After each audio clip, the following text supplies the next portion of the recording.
लोग सिर्फ सिल्वर और गोल्ड के बारे में बात करते रह गए, लेकिन what about copper? Copper almost 43% ऊपर है इस साल में, और ये उसका one of the best years हो सकता है सिंस 2009।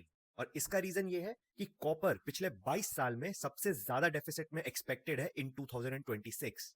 इस डेफिसिट के तीन मेजर रीजंस हैं। पहला है, one of the biggest copper producing countries which is Chile, उसका जो प्रोडक्शन आउटपुट है वो मेजरली डिक्लाइन कर गया है पिछले एक डिकेड के अंदर। उसका जो प्रोडक्शन लेवल है वो अपने लोएस्ट पे है इन ओवर अ डिकेड। दूसरा रीजन है कि जो दो सबसे बड़ी थीम्स है जो इस डिकेड को डिफाइन करेंगी, एआई एंड ईवी, उन दोनों के अंदर कॉपर जो है वो बहुत ज्यादा यूज होता है। इनफैक्ट एक ईवी के अंदर ऑलमोस्ट 4 टाइम्स कॉपर यूज होता है एक आईसी व्हीकल के कंपैरिजन में। और तीसरा और सबसे बड़ा रीजन ये है कि जो कॉपर माइंस है वो ज्यादातर 20 साल से ऊपर है। तो होता क्या है कि जो कॉपर माइनिंग कंपनीज है उन्हें और ज्यादा ड्रिल करना पड़ता है to extract the same amount of copper as the mine gets older. इससे होता यह है कि उनकी जो ऑपरेटिंग कॉस्ट है वो बढ़ जाती है, और अगर कॉस्ट बढ़ेंगी तो नेचुरली बिजनेस को प्रॉफिटेबल रखने के लिए जो प्राइसेस हैं वो कॉपर के अपवर्ड मूवमेंट में जाएंगे। इनफैक्ट अगर आप ये मे का आर्टिकल देखो तो उसके अंदर कॉपर माइनर्स डिमांड कर रहे हैं कि भाई उनको प्राइसेस डबल होने चाहिए। तो डेटा तो सजेस्ट करता है कि भाई कॉपर एक स्ट्रॉन्ग फंडामेंटल पोजीशन के अंदर है। आपको क्या लगता है? कमेंट में जरूर बता के जाना।